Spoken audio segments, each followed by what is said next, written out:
हाँ जी, सत श्री अकाल सारिਆਂ ਨੂੰ। पॉलिटी ਦੀ 1500 प्लस MCQ ਦੀ ਸੀਰੀਜ਼ ਅਸੀਂ ਡਿਸਕਸ ਕਰ ਰਹੇ ਹਾਂ ਤੇ ਉਹਦਾ ਅਗਲਾ ਪਾਰਟ 1100 ਤੱਕ ਕੁਐਸਚਨ ਉਹਦੇ 'ਚ ਡਿਸਕਸ ਹੋ ਚੁੱਕੇ ਨੇ ਤੇ ਡਿਸਕ੍ਰਿਪਸ਼ਨ 'ਚ ਵੀ ਉਹਦਾ ਲਿੰਕ ਦਿੱਤਾ ਹੋਇਆ ਤੇ ਪਲੇਲਿਸਟ ਦੇ ਵਿੱਚ ਵੀ ਜਾ ਕੇ ਤੁਸੀਂ ਬਾਕੀ ਵੀਡੀਓ ਚੈੱਕ ਕਰ ਸਕਦੇ ਹੋ। ਔਰ ਪੰਜਾਬ ਦੇ ਔਰ ਇੰਡੀਆ ਲੈਵਲ ਦੇ ਸਾਰੇ ਪੇਪਰਾਂ ਦੇ ਲਈ ਹੀ ਵੀਡੀਓ ਇਹ ਦੇਖਣੀ ਲਾਜ਼ਮੀ ਹੈ। ਸੋ ਇਹਦਾ ਪਹਿਲਾ ਕੁਐਸਚਨ ਹੈ ਜੀ, ਕਾਰਲ ਮਾਰਕਸ ਦਾ ਸੰਬੰਧ ਕਿਹੜੇ ਦੇਸ਼ ਦੇ ਨਾਲ ਹੈ? ਇਹਦਾ ਸੰਬੰਧ ਹੈ ਜੀ ਜਰਮਨ ਦੇ ਨਾਲ। ਕਾਰਲ ਮਾਰਕਸ ਬਾਰੇ ਕਿਹੜਾ ਕਥਨ ਸਹੀ ਨਹੀਂ ਹੈ? ਇੱਕ ਸਹੀ ਨਹੀਂ ਹੈ, ਇਹਦਾ ਮਤਲਬ 3 ਸਹੀ ਹੋਣਗੇ। ਠੀਕ ਹੈ, ਇਸ ਕਰਕੇ ਅਸੀਂ ਇਹ ਸਾਰੀਆਂ ਆਪਸ਼ਨਾਂ ਪੜ੍ਹਾਂਗੇ। ਕਾਰਲ ਮਾਰਕਸ ਦਾ ਜਨਮ ਹੈ ਜਿਹੜਾ 5 ਮਈ 1818 ਨੂੰ ਜਰਮਨੀ ਵਿੱਚ ਯਹੂਦੀ ਪਰਿਵਾਰ ਦੇ ਵਿੱਚ ਹੋਇਆ। ਇਹ ਬਿਲਕੁਲ ਸਹੀ ਹੈ। ਫਰੈਡਰਿਕ ਐਂਜਲਸ ਉਸ ਦਾ ਕਰੀਬੀ ਦੋਸਤ ਸੀ। ਇਹ ਵੀ ਨਾਮ ਯਾਦ ਰੱਖਣਾ ਕਿਉਂਕਿ ਉਹਦਾ ਕਰੀਬੀ ਦੋਸਤ ਦਾ ਨਾਮ ਵੀ ਪੁੱਛਿਆ ਜਾ ਸਕਦਾ ਹੈ। ਦਾਸ ਕੈਪੀਟਲ ਇਹ ਬੁੱਕ ਕਾਰਲ ਮਾਰਕਸ ਨੇ ਲਿਖੀ ਹੈ। ਇਹਦੇ ਬਾਰੇ ਵੀ ਬੜੀ ਵਾਰ ਸਵਾਲ ਪੁੱਛਿਆ ਗਿਆ ਕਿ ਕਿਹਦੀ ਲਿਖੀ ਹੋਈ ਹੈ।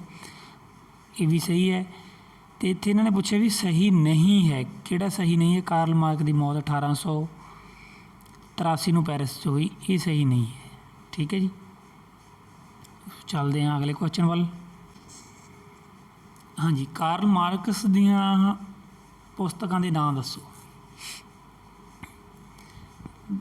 ਕਮਿਊਨਿਸਟ ਮੈਨੀਫੈਸਟੋ ਇਹ ਵੀ ਇਹਨਾਂ ਦੀ ਲਿਖੀ ਹੋਈ ਹੈ। ਦਾਸ ਕੈਪੀਟਲ ਵੀ, ਵੈਲਿਊ, ਪ੍ਰਾਈਜ਼ ਐਂਡ ਪ੍ਰੋਫਿਟ ਵੀ। ਉਪਰੋਕਤ ਸਾਰੇ ਸਾਡਾ ਰਾਈਟ ਆਨਸਰ ਬਣ ਗਿਆ। ਯਾਦ ਰੱਖਣਾ ਇਹਨਾਂ 'ਚੋਂ ਕੋਈ ਵੀ ਕਿਤਾਬ ਪੁੱਛੀ ਜਾ ਸਕਦੀ ਹੈ। ਥਿਊਰੀ ਆਫ ਸਰਪਲਸ ਵੈਲਿਊ, ਵਾਧੂ ਮੁੱਲ ਦਾ ਸਿਧਾਂਤ ਕਿਸ ਨੇ ਦਿੱਤਾ ਹੈ?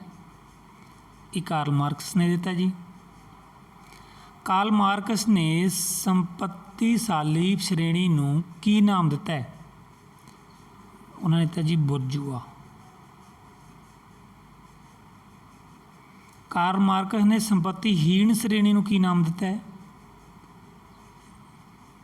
ਪ੍ਰੋਲੀਟੇਰੀਏਟ, ਸੰਪਤੀਹੀਣ। ਠੀਕ ਹੈ, ਜਿਹੜੇ ਸੰਪत्ति ਵਾਲੇ ਨੇ ਉਹਨਾਂ ਨੂੰ ਬੁਰਜੂਆ ਕਿਹਾ। ਅਗਲਾ ਕੁਐਸਚਨ ਹੈ ਜੀ, ਮਾਰਕਸਵਾਦ ਦੇ ਮੁੱਖ ਸਿਧਾਂਤ ਕਿਹੜੇ ਕਿਹੜੇ ਨੇ? ਵਾਧੂ ਮੁੱਲ ਦਾ ਸਿਧਾਂਤ, ਸ਼੍ਰੇਣੀ ਯੁੱਧ ਦਾ ਸਿਧਾਂਤ, ਪੂੰਜੀਵਾਦ ਦਾ ਸਵੈਨਾਸ਼, ਸ਼੍ਰੇਣੀਹੀਣ ਅਤੇ ਰਾਜਹੀਣ ਸਮਾਜ ਦੀ ਸਥਾਪਨਾ। ਉਪਰੋਕਤ ਸਾਰੇ ਸਾਡਾ ਰਾਈਟ ਆਨਸਰ ਬਣ ਗਿਆ। ਅਗਲਾ ਕੁਐਸਚਨ ਹੈ ਜੀ, ਐਨ ਐਸੇ ਔਨ ਸਿਵਲ ਡਿਸਓਬੀਡੈਂਸ, ਇਹ ਬੁੱਕ ਦਾ ਲੇਖਕ ਕੌਣ ਹੈ? Henry David Thoreau. ਅਗਲਾ ਕੁਐਸਚਨ ਹੈ ਜੀ, ਇੱਕ ਪਾਸੇ ਲੇਖਕ ਨੇ, ਦੂਜੇ ਪਾਸੇ ਉਹਨਾਂ ਦੀਆਂ ਬੁੱਕਸ ਨੇ, ਸਹੀ ਇਹਨਾਂ ਦਾ ਮੇਲ ਕਰਨਾ ਹੈ। ਜੌਹਨ ਰਸਕਨ ਨੇ ਲਿਖੀ ਹੈ ਜੀ ਅਨਟੂ ਦਾ ਲਾਸਟ। ਹੈਨਰੀ ਡੇਵਿਡ ਥੋਰਿਓ ਨੇ ਲਿਖੀ ਹੈ, ਇਹ ਹੁਣੀ ਪੜ੍ਹ ਕੇ ਹਟੇ ਹਾਂ ਅਸੀਂ ਉੱਪਰਲੇ ਕੁਐਸਚਨ 'ਚ, ਐਨ ਐਸੇ ਔਨ ਸਿਵਲ ਡਿਸਓਬੀਡੈਂਸ। ਅਤੇ ਟੋਲਸਟੋਏ ਦੀ ਲਿਖੀ ਹੋਈ ਹੈ ਜੀ the kingdom of God is within you, ਇਹ ਟੋਲਸਟੋਏ ਦੀ ਲਿਖੀ ਹੋਈ ਹੈ। ਅਤੇ ਮਹਾਤਮਾ ਗਾਂਧੀ ਦੀ ਹੈ ਜੀ ਹਿੰਦ ਸਵਰਾਜ। ਹਿੰਦ ਸਵਰਾਜ ਇਹ ਬੁੱਕ ਬਾਰੇ ਵੀ ਕਾਫੀ ਵਾਰ ਪੁੱਛਿਆ ਗਿਆ। ਇੱਕ ਵੀਡੀਓ ਵੱਖਰੀ ਬਣਾਵਾਂਗੇ, ਉਹ ਵੀ ਤੁਹਾਨੂੰ ਜਲਦੀ ਮਿਲ ਜਾਏਗੀ, ਜਿਹਦੇ 'ਚ ਇਹ ਪੋਲੀਟਿਕ ਨਾਲ ਸੰਬੰਧਿਤ ਕਿਤਾਬਾਂ ਜਿਹਦੀਆਂ ਲਿਖੀਆਂ ਹੋਈਆਂ ਨੇ ਅਤੇ ਰਾਈਟਰ, ਹਿਸਟਰੀ ਨਾਲ ਸੰਬੰਧਿਤ ਜਿਹੜੀਆਂ ਕਿਤਾਬਾਂ ਨੇ ਉਹਨਾਂ ਦੀ ਆਲਰੇਡੀ ਵੀਡੀਓ ਅਪਲੋਡ ਕੀਤੀ ਹੋਈ ਹੈ। ਪੋਲੀਟੀ ਨਾਲ ਜਿਹੜੀਆਂ ਰਿਲੇਟਡ ਨੇ ਇਹਨਾਂ ਦੀ ਇੱਕ ਵੀਡੀਓ ਅਲੱਗ ਤੋਂ ਅਪਲੋਡ ਕਰ ਦਿਆਂਗੇ। ਅਗਲੇ ਕੁਐਸਚਨ ਵੱਲ ਚੱਲਦੇ ਹਾਂ। The kingdom of God is within you, ਇਹਦਾ ਰਾਈਟਰ ਕੌਣ ਹੈ? ਹੁਣੇ ਪੜ੍ਹ ਕੇ ਹਟੇ ਹਾਂ ਅਸੀਂ, ਟੋਲਸਟੋਏ। ਮਹਾਤਮਾ ਗਾਂਧੀ ਉੱਪਰ ਪ੍ਰਭਾਵ ਸੀ, ਕਿਹਨਾਂ ਦਾ ਪ੍ਰਭਾਵ ਸੀ? ਜੌਨ ਰਸਕਿਨ ਦਾ ਵੀ ਸੀ, ਹੈਨਰੀ ਡੇਵਿਡ ਥੋਰਿਓ ਦਾ ਵੀ ਸੀ, ਟੋਲਸਟੋਏ ਦਾ ਵੀ ਸੀ। ਉਪਰੋਕਤ ਸਾਰੇ ਸਾਡਾ ਰਾਈਟ ਆਨਸਰ ਹੈ ਜੀ। ਸੱਤਿਆਗ੍ਰਹਿ ਦਾ ਸ਼ਬਦੀ ਅਰਥ ਕੀ ਹੈ? ਇਹ ਹੈ ਜੀ ਸੱਚ 'ਤੇ ਡਟੇ ਰਹਿਣਾ। ਅਮਾਨਤਦਾਰੀ ਪ੍ਰਣਾਲੀ ਦਾ ਸਿਧਾਂਤ ਕਿਸ ਨੇ ਦਿੱਤਾ ਹੈ? ਟਰਸਟਸ਼ਿਪ ਸਿਸਟਮ। ਇਹ ਕਿਹਨੇ ਸਿਧਾਂਤ ਦਿੱਤਾ ਜੀ? ਇਹ ਮਹਾਤਮਾ ਗਾਂਧੀ ਨੇ। ਅਗਲਾ ਆ ਗਿਆ ਜੀ, ਅੰਗਰੇਜ਼ੀ ਭਾਸ਼ਾ ਦੇ ਸ਼ਬਦ ਬਿਊਰੋਕ੍ਰੇਸੀ ਦੋ ਸ਼ਬਦਾਂ ਬਿਊਰੋ ਐਂਡ ਕ੍ਰੇਸੀ ਦੇ ਸੁਮੇਲ ਤੋਂ ਬਣਿਆ ਜੋ ਕ੍ਰਮਵਾਰ ਡੈਸ਼ ਅਤੇ ਡੈਸ਼ ਭਾਸ਼ਾ ਤੋਂ ਲਏ ਗਏ ਨੇ। ਬਿਊਰੋ ਕਿੱਥੋਂ ਲਿਆ ਗਿਆ, ਕਰੇਸੀ ਕਿੱਥੋਂ ਲਿਆ ਗਿਆ, ਇਹ ਪੁੱਛਿਆ ਇਹਨਾਂ ਨੇ।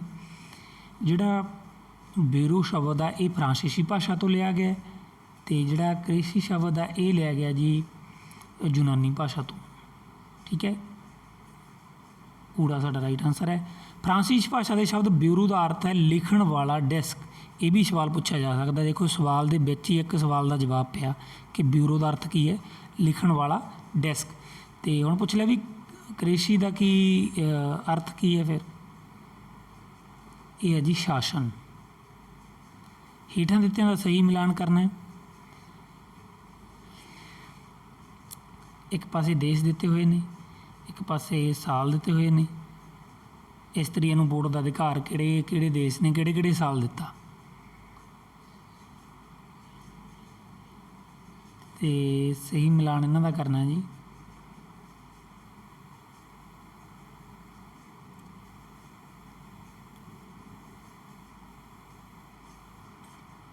ਹਾਂਜੀ, ਇਹਦਾ ਰਾਈਟ ਆਨਸਰ ਹੈ ਇੰਗਲੈਂਡ ਹੈ ਜੀ 1928 ਦੇ ਵਿੱਚ। ਸੰਯੁਕਤ ਰਾਜ ਅਮਰੀਕਾ ਨੇ 1920 ਦੇ ਵਿੱਚ, ਅਤੇ ਸਵਿਟਜ਼ਰਲੈਂਡ ਨੇ ਦਿੱਤਾ 1971 ਦੇ ਵਿੱਚ। ਭਾਰਤ ਨੇ 1950 ਦੇ ਵਿੱਚ। ਠੀਕ ਹੈ, ਵੀਡੀਓ ਨੂੰ ਬੈਕ ਕਰਕੇ ਪਾਊਜ਼ ਕਰਕੇ ਦੁਬਾਰਾ ਦੇਖ ਸਕਦੇ ਹੋ। ਅਤੇ ਇੱਥੇ ਦਾ ਊੜਾ ਰਾਈਟ ਆਨਸਰ ਹੈ। ਅਗਲਾ ਕੁਐਸਚਨ ਹੈ ਜੀ ਹੇਠਾਂ ਦਿੱਤਿਆਂ ਵਿੱਚੋਂ ਕਿਹੜੇ ਦੇਸ਼ ਵਿੱਚ ਇਸਤਰੀ ਵੋਟ ਅਧਿਕਾਰ ਸਭ ਤੋਂ ਪਹਿਲਾਂ ਮਿਲਿਆ। ਕਿਹੜੇ ਦੇਸ਼ ਦੇ ਵਿੱਚ ਸਭ ਤੋਂ ਪਹਿਲਾਂ ਇਹ ਅਧਿਕਾਰ ਮਿਲਿਆ? ਅਮਰੀਕਾ ਦੇ ਵਿੱਚ।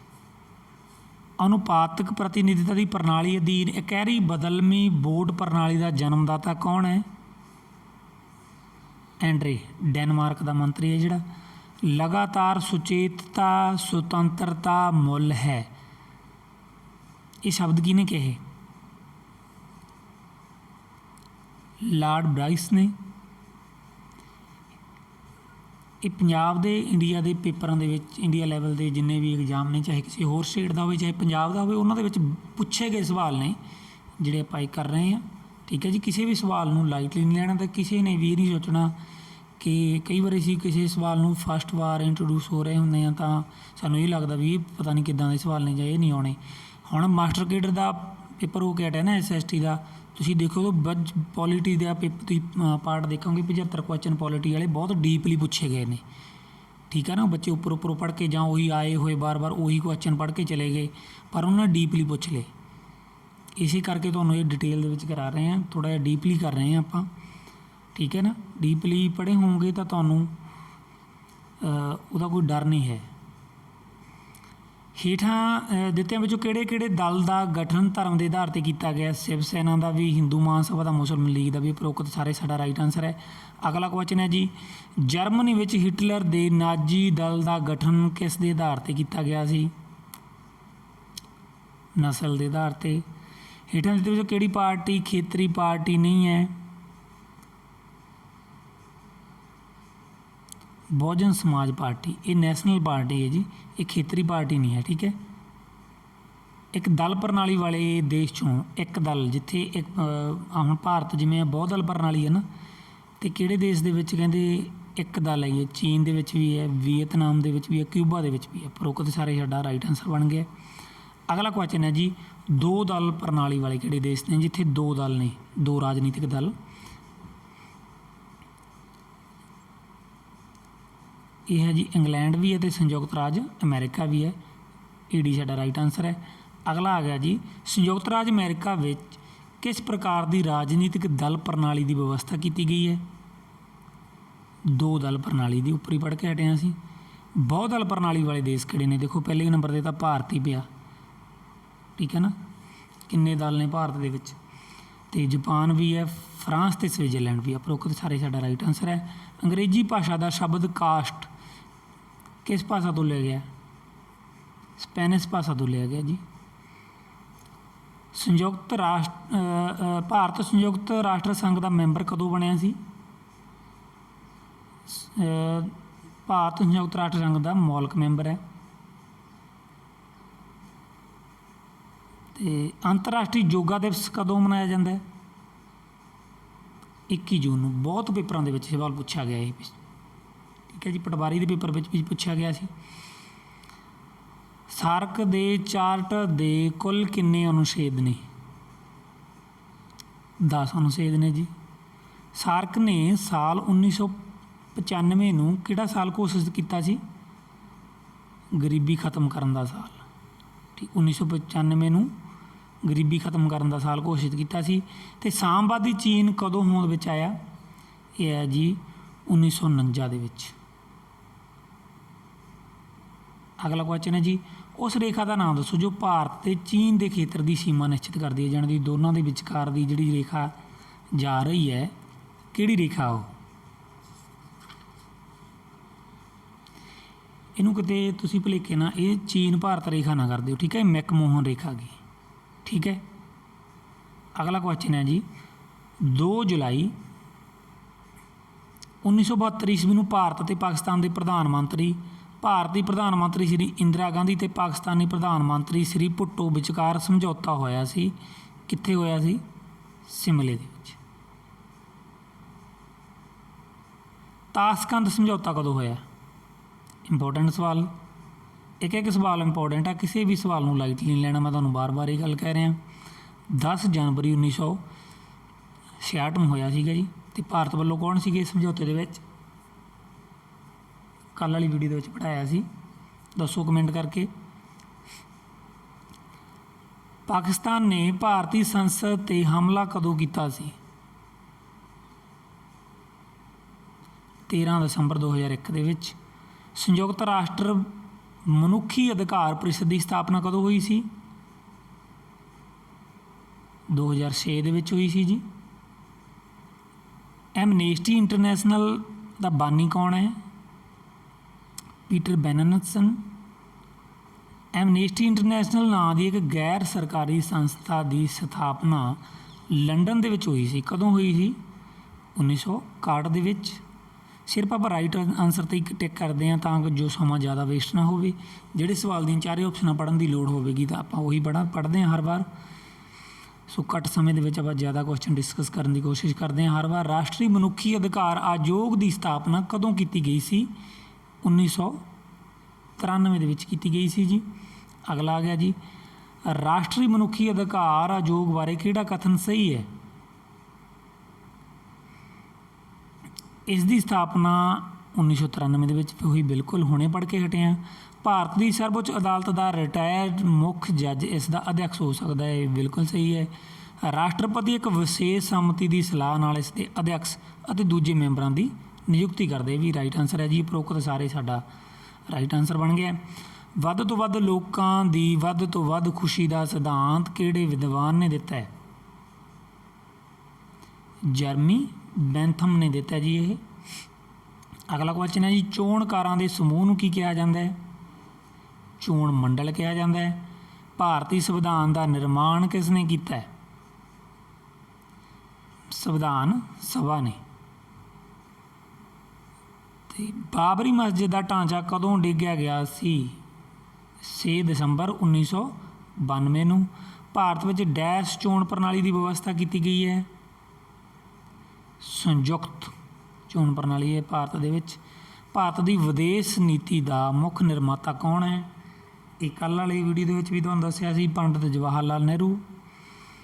ਤਾਸ਼ਕੰਦ ਰੂਸ ਦਾ ਇੱਕ ਸ਼ਹਿਰ ਹੈ। ਤਾਸ਼ਕੰਦ ਦਾ ਸਮਝੌਤਾ ਕਿਹੜੇ 2 ਦੇਸ਼ਾਂ ਦੇ ਵਿਚਕਾਰ ਹੋਇਆ ਸੀ? ਹੁਣੇ ਅਸੀਂ ਪਿੱਛੇ ਪੜ੍ਹ ਕੇ ਹਟੇ ਹਾਂ, ਠੀਕ ਹੈ ਜੀ। ਕਿਹਦੇ ਵਿਚਕਾਰ ਹੋਇਆ ਸੀ? ਭਾਰਤ ਅਤੇ ਪਾਕਿਸਤਾਨ ਦੇ ਵਿਚਕਾਰ। ਅਗਲਾ ਕੁਐਸਚਨ ਹੈ ਜੀ, ਭਾਰਤੀ ਰਾਸ਼ਟਰੀ ਏਕੀਕਰਨ ਪ੍ਰੀਸ਼ਦ ਦਾ ਅਧਿਅਕਸ਼ ਕੌਣ ਹੈ?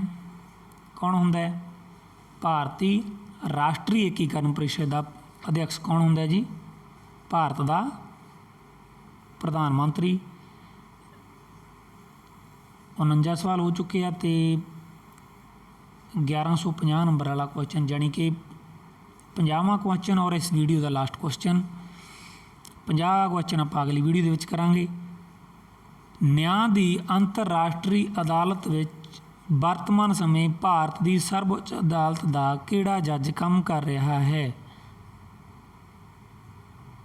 ਨਿਆਂ ਦੀ ਅੰਤਰਰਾਸ਼ਟਰੀ ਅਦਾਲਤ ਦੇ ਵਿੱਚ ਵਰਤਮਾਨ ਸਮੇਂ ਭਾਰਤ ਦੀ ਸਰਵਉੱਚ ਅਦਾਲਤ ਦਾ ਕਿਹੜਾ ਜੱਜ ਕੰਮ ਕਰ ਰਿਹਾ? ਜਸਟਿਸ ਦਲਵੀਰ ਭੰਡਾਰੀ।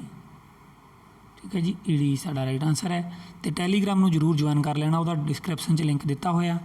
ਕੋਈ ਵੀ ਨੋਟੀਫਿਕੇਸ਼ਨ, ਕੋਈ ਟੈਸਟ ਜਿਹੜਾ ਆਪਾਂ ਲੈਂਦੇ ਹਾਂ ਉਹ ਟੈਲੀਗ੍ਰਾਮ ਗਰੁੱਪ ਦੇ ਵਿੱਚ ਹੀ ਲਿਆ ਜਾਂਦਾ। ਵੀਡੀਓ ਚੰਗੀ ਲੱਗੀ ਤਾਂ ਲਾਈਕ ਕਰਨਾ, ਔਰ ਆਪਣਾ ਕਮੈਂਟ ਬਾਕਸ ਦੇ ਵਿੱਚ ਕੋਈ ਸੁਝਾਅ ਦੇਣਾ ਚਾਹੁੰਦੇ ਤਾਂ ਉਹ ਵੀ ਦੇ ਸਕਦੇ ਹੋ। ਇੱਥੇ ਤੱਕ ਬਣੇ ਰਹਿਣ ਲਈ ਤੁਹਾਡਾ ਧੰਨਵਾਦ।